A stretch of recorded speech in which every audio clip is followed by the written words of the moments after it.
All right, we're back with the C1x Report. This weekend it's the MVP Open playoff event number 2. As always for these events, we're going to look at moving day and last cash round, which sometimes is good for people, sometimes is bad. A lot of times we're cashing them into not a great round for them, but that's how it works. And hey, top 80 players in the field, I think, in MVP, so you're still cashing at that event. That's pretty good regardless. Got the event pulled up. And last cash after round 3 was Noah Meintsma. So put up an even round at Maple Hill, 10:04 rated. Definitely his worst round at the event so far. Moved to all the 8 positions, which is all the positions I think most people are familiar with when they think of MVP. But even's easy to do out there. Lots of birdies, but 3 doubles in there as well, which hurts. But yeah, we'll get started here. Just go ahead and put this round into the app. First things first is getting the course into the app, but now we have all of the tour courses already loaded into C1x. So we're going to go to the global list. We're already in 2025, so here, well, I actually won't even search for it because it's just right there, but MVP Open MPO, and this already matches the course that the field played in round 3. So we're just going to hit add, and now we've got... Nope, this one right here. Yep. It does say duplicate. I forgot I'd already added the FPO. So to make this easy, we're going to go delete, and then we're just going to go add it again. MVP Open MPO, and now we're good. So now we got Maple Hill, par 60. We'll hit confirm. And let's go ahead and get Noah's round in there. As always, we're going to create some graphics at the end, take a look at Noah's round, see what other stats we can get out of C1x for it.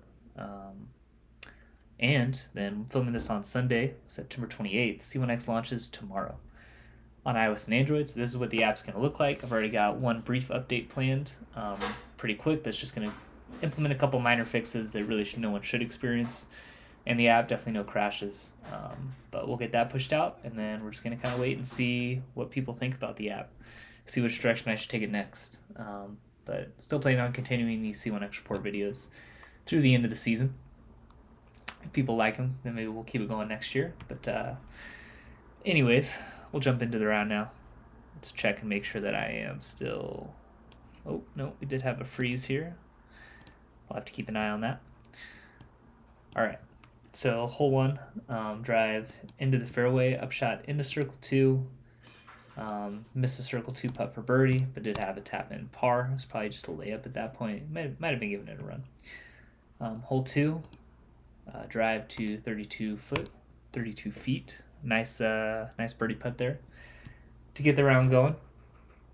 Hole 3, drive in the rough. Depending on where you kick on hole 3, scrambling for a par can be really hard, but Noah did a good job. Upshot to 10 feet, tap in for the par. Hole 4, drive to 18 feet for the birdie. Hole 5, drive to 17 feet for the birdie. So 3 down through the first 5, great start. And then lost it a bit on hole 6, and honestly, that's really easy to do. Am I thinking of the right hole here? 5, you go over the water. 6 is the one that goes down the hill, tucked up to the right. And then a 7 straight back up the hill. I'm blanking on hole 7 right now. That's all right. So hole 6, never once found OB2, which is surprising. I know a lot of people take big numbers on hole 6 just by going over that rock wall at some point. Either they get a bad kick on the drive or they land right off the tee. They try to carry the OB. But looks like just in the rough. We're going to assume that he was probably in the rough on his second as well. So throwing 3, he threw his third into circle 2, missed the circle 2 putt, and then had the tap in for the double. So back down to 1 under through 6. That is a bummer. Hole 7, drive just landed in the fairway. Upshot to 3 feet, tap in par. Hole 8, based it in front of the 8 holes. That always feels good. Get down to 2 under, and then another rough one on hole 9, which is, I think, the hardest hole on the course. It's not overly surprising there, but looks like a couple shots. into the rough, playing to the par 4 now, so they're on the little island, no more par 5 way up the hill.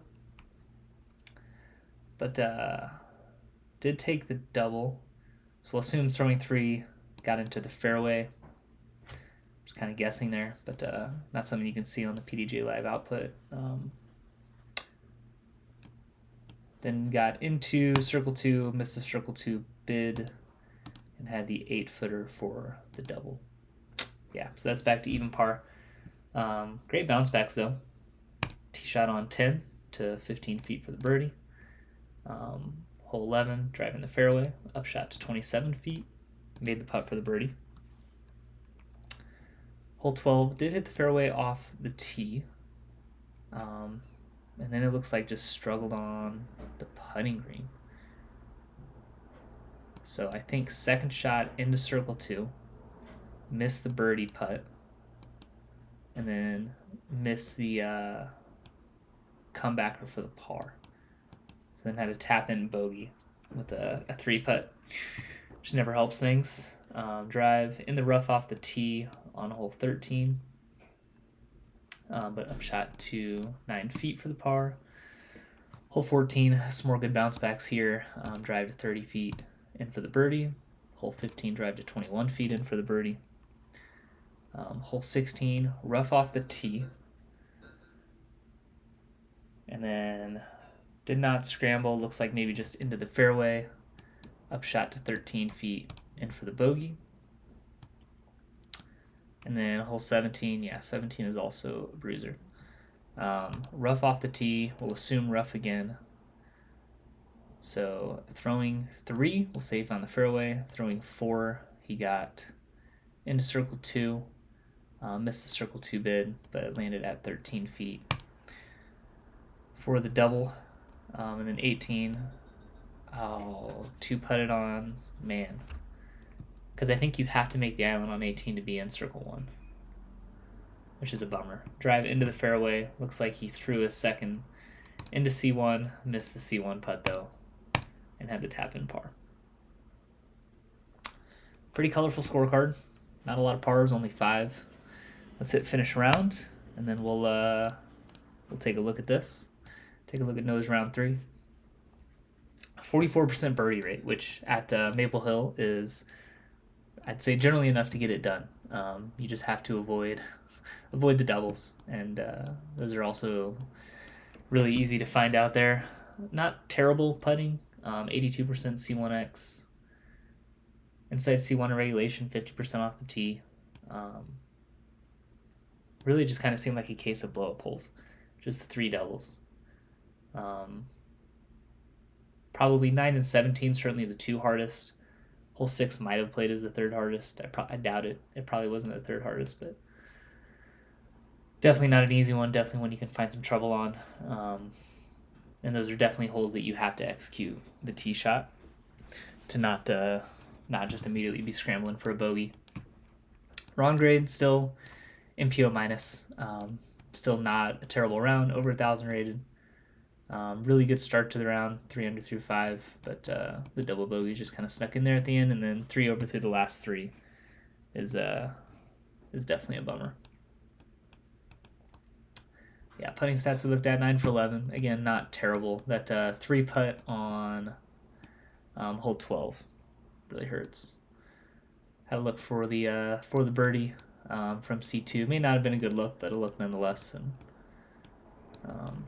just couldn't quite convert. That is one thing I want to put into C1x. Maybe I mentioned this in reports previously, but sometimes you get C2 putts that either you're laying up because there's OB right behind the basket, or you literally just are in jail, you have no look. I want to be able to document that a little bit. We can still call it a C2 putt, but it'd be nice to have some stats on, putts that you actually had a chance to make, or were trying to make, and not laying up for scoring purposes.